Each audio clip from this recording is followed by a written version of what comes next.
Vi åbnede Nova for cirka 2 år siden, fordi vi blev gjort opmærksom på, at der manglede et tilbud til børn og unge med spiseforstyrrelser og autisme, hvor man både kan få behandling, og hvor der også er skole inkluderet. Vi er egentlig på sin vis en helt almindelig skole, men vi har en masse særhensyn, der tilgodeser vores elever, som gør, at de kan passe deres skoledag. Vi lægger stor vægt på tryghed og støtte og stabilitet i elevernes hverdag. Det gør vi, fordi at man ved, at der er evidens for, at noget af det behandling, der rent faktisk virker på spiseforstyrrelser, det er miljøterapien. I praksis har vi 3 miljøterapeuter ansat, som varetager spisestøtten, som også sikrer, at der er en fast struktur. Vi har en tavle, der hver morgen bliver udfyldt med, hvem der er på arbejde, hvilke elever, der møder i skole, hvad tid de kommer og går, og hvad for noget undervisning der er.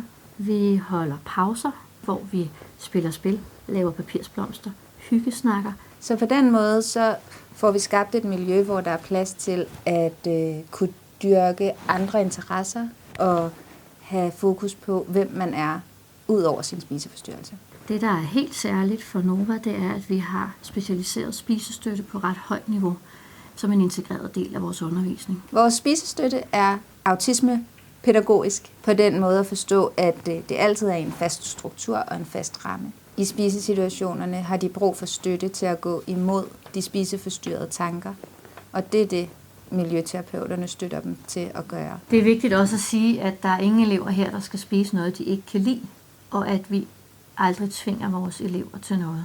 Når vores elever starter her, er det ikke usædvanligt, at de har haft en længere periode, hvor de har været skoleværende. Vi har nogle lærere her, som er rigtig dygtige og trænet i at lave individuelt tilpasset undervisning, sådan så der kan sidde elever på samme klasseovergang, der har meget forskellige huller. Altså vi har rigtig gode erfaringer med, at elever også med flere års fuld skoleværing faktisk går op og får en rigtig fin fuld 9. klasse afgangseksamen.